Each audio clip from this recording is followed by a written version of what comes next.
കല്യാണിയെ രക്ഷപ്പെടുത്തിയെങ്കിലും inspector വിക്രമിന് ഉറപ്പായിരുന്നു ഇതൊരു അവസാനമല്ല. 6 വർഷം മുൻപുള്ള ജാനകിയുടെ തിരോധാനം വെറും ആത്മഹത്യയായിരുന്നോ അതോ അതിന് അപ്പുറം എന്തെങ്കിലും നടന്നിരുന്നോ? പോലീസ് കസ്റ്റഡിയിലുള്ള അരുൺ ആവർത്തിച്ചു പറഞ്ഞു, രവിയാണ് എല്ലാത്തിനും കാരണം. അവൻ അവളെ മാനസികമായി തകർത്തു. അവൻ അവളെ ഉപേക്ഷിച്ചപ്പോഴാണ് അവൾ ആത്മഹത്യ ചെയ്തത്. എന്നാൽ വിക്രം ജാനകിയുടെ കേസ് ഫയലുകൾ വീണ്ടും പരിശോധിച്ചു. 6 വർഷം മുൻപ് ജാനകിയുടെ മൃതദേഹം കണ്ടെത്താനായിരുന്നില്ല കിട്ടിയത് ഒരു കത്തും പുഴയുടെ കരയിൽ നിന്നും അവളുടെ ഷാളും മാത്രം. വിക്രം ഒരു സംശയത്തിന്റെ പേരിൽ രവിയുടെ ബാങ്ക് അക്കൗണ്ടുകൾ പരിശോധിച്ചു. ജാനകി അപ്രത്യക്ഷമായതിന് തൊട്ടടുത്ത ദിവസം രവി ഒരു വലിയ തുക ബാങ്കിൽ നിന്ന് പിൻവലിച്ചിരിക്കുന്നു. അത് എന്തിനായിരുന്നു? വിക്രം രവിയെ ചോദ്യം ചെയ്യാനായി സ്റ്റേഷനിലേക്ക് വിളിച്ചു. രവി വല്ലാതെ പരിഭ്രാന്തനായിരുന്നു. രവി, ജാനകിയുടെ തിരോധാനത്തിന് ശേഷം നിങ്ങൾ എന്തിനാണ് ആ വലിയ തുക പിൻവലിച്ചത്? വിക്രം നേരിട്ട് ചോദിച്ചു. അത് ഒരു ബിസിനസ് ആവശ്യത്തിനു വേണ്ടിയായിരുന്നു സാർ. ആർക്കാണ് ആ പണം കൊടുത്തത്? രവി കണ്ണുകൾ താഴ്ത്തി. ആളറിയപ്പെടുന്ന ഒരാളല്ല സാർ. ഒരു ഇടനിലക്കാരൻ. ഇടപഴക്കാരനോ? എന്തിനു വേണ്ടി? വിക്രം അയാളെ സമ്മർദ്ദത്തിലാക്കി. ഒടുവിൽ രവി സത്യം പറഞ്ഞു തുടങ്ങി. ജാനകി മരിക്കുന്നതിനു മുൻപ് അവൾ എന്നെ ഭീഷണിപ്പെടുത്തിയിരുന്നു സാർ. എന്നെ പോലീസിൽ അറിയിക്കുമെന്നും എന്റെ വിവാഹം മുടങ്ങുമെന്നും പറഞ്ഞു. ഞാൻ അവൾക്ക് കുറച്ച് പണം കൊടുത്ത് ആ വിഷയം ഒതുക്കി തീർക്കാൻ ശ്രമിച്ചു. പക്ഷേ അവൾ പണം വാങ്ങിയില്ല. നിങ്ങൾ നൽകിയ പണം എവിടെ പോയി രവി? നിങ്ങൾ ഒളിച്ചോടാൻ ശ്രമിച്ചതിന് പിന്നിൽ വേറെന്തോ കാരണം ഉണ്ട്. ആ ഷാളിന് പകരം നിങ്ങൾ എന്തോ ഒളിപ്പിച്ചു വെച്ചിട്ടുണ്ട്. വിക്രം ചോദ്യം കടുപ്പിച്ചപ്പോൾ രവിയുടെ പ്രതിരോധം തകർന്നു. 6 വർഷം മുൻപ് നടന്ന ആ ഇരുണ്ട രാത്രിയുടെ സത്യം രവി തുറന്നു പറഞ്ഞു. അന്ന് രാത്രി ജാനകി എന്നെ കാണാൻ വന്നു. വഴക്കുണ്ടായി. അവൾ പുഴയിലേക്ക് എടുത്തു ചാടുമെന്ന് ഭീഷണിപ്പെടുത്തി. ഞാൻ അവളെ പിടിച്ചു വലിക്കാൻ ശ്രമിച്ചു. പക്ഷേ കൈയിൽ നിന്നും വഴുതി അവൾ പുഴയിലേക്ക് വീണു. ഞാൻ ഭയന്നുപോയി സാർ. അതൊരു അപകടമായിരുന്നു. ആരും അറിയാതിരിക്കാൻ ഞാൻ അവളുടെ ഷാൾ അവിടെ വെച്ചു ആത്മഹത്യാ നാടകമാക്കി.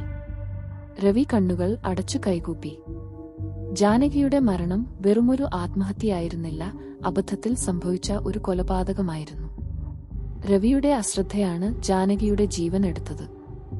രവി പിൻവലിച്ച പണം ഈ സത്യം ഒളിച്ചുവെക്കാൻ ഒരു ഇടനിലക്കാരന് കൈക്കൂലി കൊടുത്തതായിരുന്നു. കല്യാണിയെ തട്ടിക്കൊണ്ടുപോയ അരുൺ പ്രതികാരദാഹിയായിരുന്നുവെങ്കിലും യഥാർത്ഥത്തിൽ രവിയാണ് 6 വർഷം മുൻപേ ചെയ്ത പാപത്തിന്റെ ഫലം ഇപ്പോൾ അനുഭവിച്ചത്. രവിക്കെതിരെ കൊലപാതകത്തിന് കേസെടുക്കുമോ? അതോ ഈ കേസ് ജാനകിയുടെ തിരോധാനമായി തന്നെ അടച്ചുവെക്കുമോ? രവിയുടെ കുറ്റസമ്മതം ഇൻസ്പെക്ടർ വിക്രമിനെ സംബന്ധിച്ച് ആശ്വാസകരമായിരുന്നു. 6 വർഷം മുൻപ് അടച്ചുവെച്ച ഒരു കേസിന്റെ കെട്ടുകളാണ് ഇപ്പോൾ അഴിഞ്ഞു വീണിരിക്കുന്നത്. രവിയുടെ മൊഴിയുടെ അടിസ്ഥാനത്തിൽ ജാനകിയുടെ മരണം അബദ്ധവശാൽ സംഭവിച്ച കൊലപാതകമായി പോലീസ് സ്ഥിരീകരിച്ചു. രവിക്കെതിരായ കേസ്. രവി ചെയ്തത് മനഃപൂർവ്വമല്ലാത്ത നരഹത്യയാണെങ്കിലും തെളിവ് നശിപ്പിക്കാൻ ശ്രമിച്ചതും സത്യം ഒളിപ്പിച്ചതും ഗുരുതരമായ കുറ്റമാണ്. വിക്രം രവിയെ ഔദ്യോഗികമായി അറസ്റ്റ് ചെയ്തു. സ്റ്റേഷൻ പരിസരം ആൾക്കൂട്ടത്താൽ നിറഞ്ഞിരുന്നു. രവിയെ പോലീസ് വാഹനത്തിലേക്ക് കയറ്റുമ്പോൾ ശ്യാമള വിങ്ങിപ്പൊട്ടി മുന്നോട്ടു വന്നു.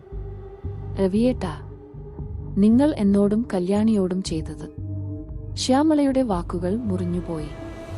അവളുടെ കണ്ണുകളിൽ ഭയമോ ദേഷ്യമോ ആയിരുന്നില്ല, മറിച്ച് അഗാധമായ ഒരു മരവിപ്പായിരുന്നു. തന്റെ ഭർത്താവ് ഒരു വലിയ രഹസ്യം പേറിയാണ് ഇത്രയും കാലം ജീവിച്ചതെന്ന സത്യം അവളെ തളർത്തിക്കളഞ്ഞു. അവിടെയുണ്ടായിരുന്ന രാധുവിനോട് ശ്യാമ പറഞ്ഞു, എനിക്കിനി ഇവിടെ നിൽക്കാൻ വയ്യ രാധുചേട്ടാ.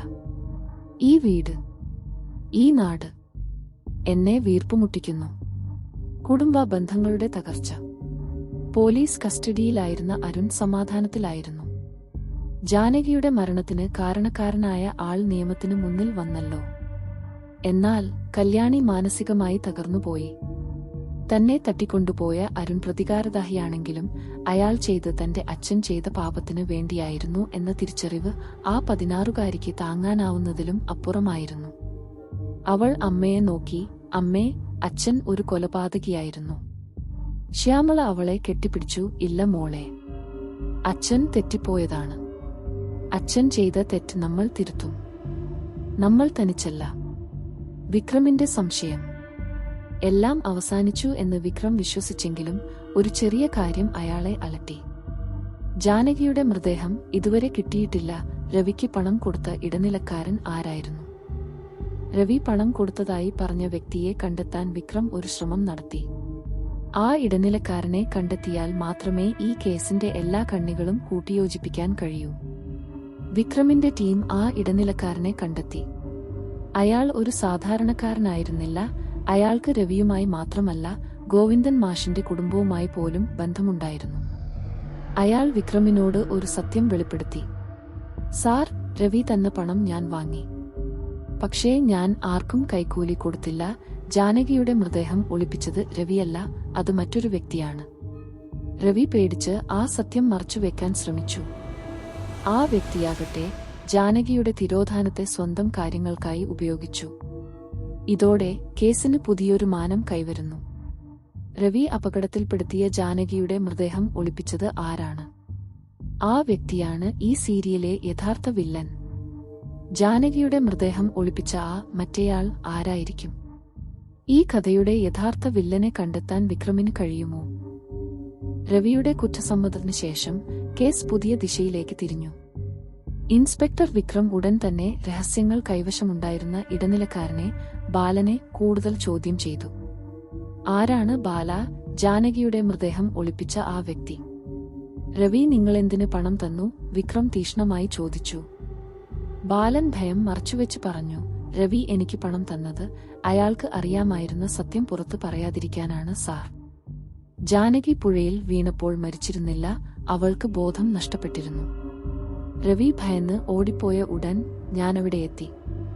ഞാൻ അവളെ രക്ഷപ്പെടുത്താൻ ശ്രമിച്ചില്ല, പകരം ഞാൻ അവളെ കൊന്നു.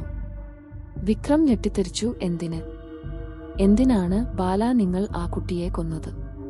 ബാലൻ ക്രൂരമായി ചിരിച്ചു. പ്രതികാരം. എന്റെ അമ്മയുടെ പ്രതികാരം. ജാനകിയുടെ അച്ഛൻ ഗോവിന്ദൻ മാഷ് 6 വർഷം മുൻപ് എന്റെ അമ്മയെ അപമാനിച്ചു. അതോടെ അമ്മ മാനസികമായി തകർന്നുപോയി.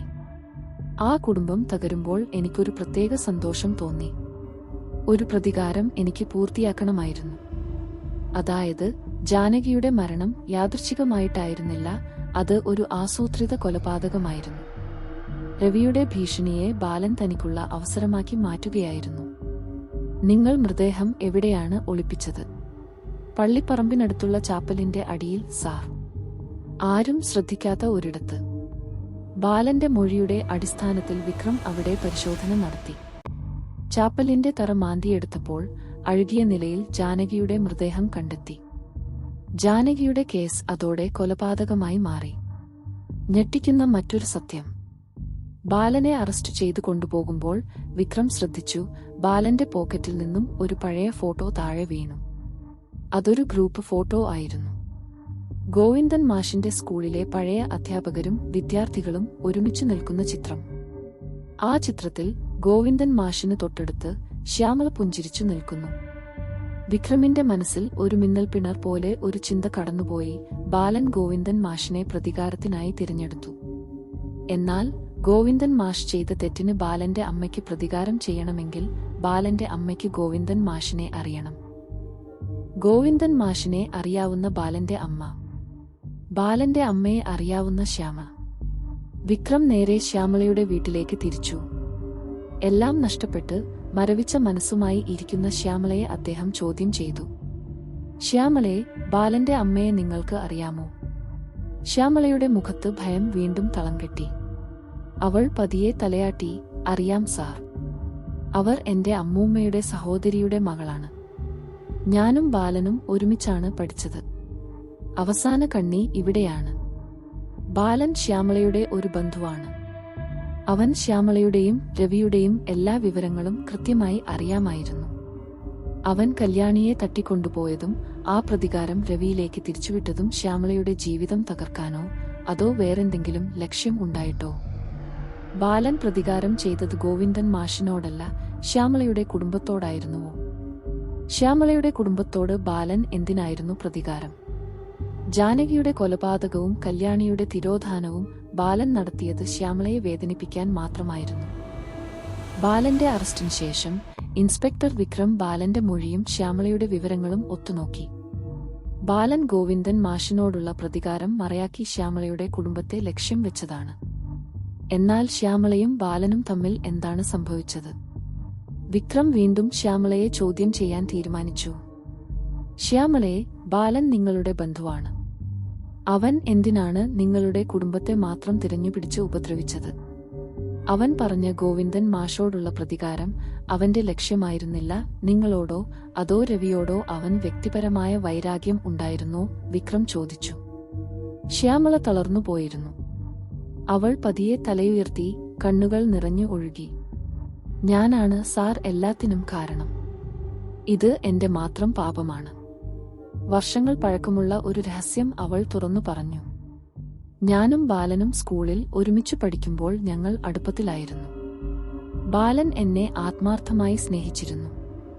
എന്റെ വിവാഹം ഉറപ്പിച്ചപ്പോൾ അവൻ എന്നെ വിടാൻ കൂട്ടാക്കിയില്ല. രവിയേട്ടനുമായുള്ള എന്റെ വിവാഹം തകർക്കാൻ അവൻ പലവണ ശ്രമിച്ചു. പക്ഷേ ഞാൻ രവിയേട്ടനെയാണ് തിരഞ്ഞെടുത്തത്.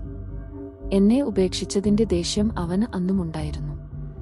അവൾ തുടർന്നു. ഗോവിന്ദൻ മാഷ് ബാലന്റെ അമ്മയെ അപമാനിച്ചു എന്ന് പറയുന്ന സംഭവത്തിന് പിന്നിൽ ബാലന്റെ അമ്മ എന്റെ വിവാഹത്തിന് പ്രശ്നമുണ്ടാക്കാൻ ശ്രമിച്ചതായിരുന്നു കാരണം.